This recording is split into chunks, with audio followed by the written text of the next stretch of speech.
This is Ask Brock. I'm Brock Yordy. This week's question comes from Brianna.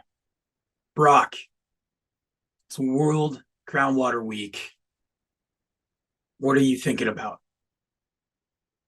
You know what I'm thinking about? Groundwater and surface water are connected. And I've covered this. I've talked about it. It's why I shout as much as I do right now about PFAS and the waters of the United States and how we have 24 states. So almost 50% of our country is going out to attack the EPA and the current administration for the Clean Water Act and how we regulate clean water. Here's the deal. We talk about a quarter of the United States water that is used daily is from groundwater.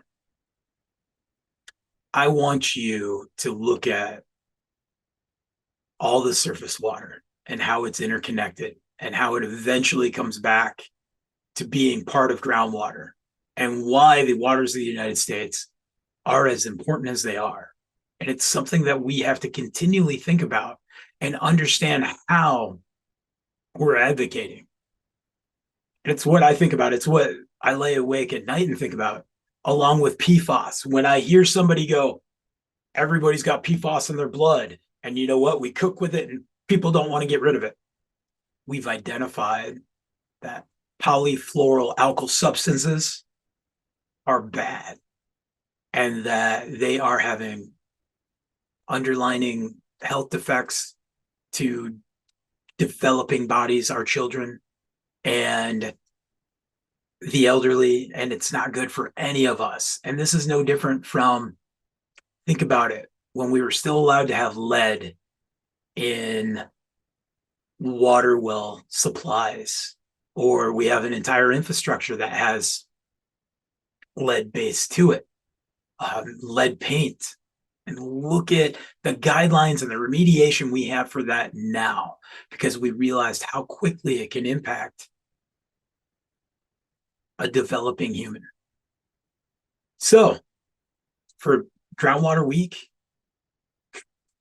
we have to be cognizant of every moment from these massive rains and floods and how that is pushing phosphates and nitrates and forever chemicals into streams, gullies, ditches, ephemeral streams, into rivers and bodies of water and standing water and all the other places that end up connecting our groundwater.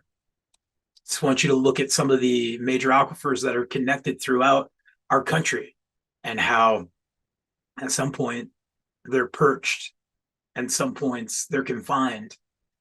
And how about this? The most regulated groundwater states in our country right now have been pushing very hard on runoff from major farms, agricultural, growing of crops, and animals. Why is that?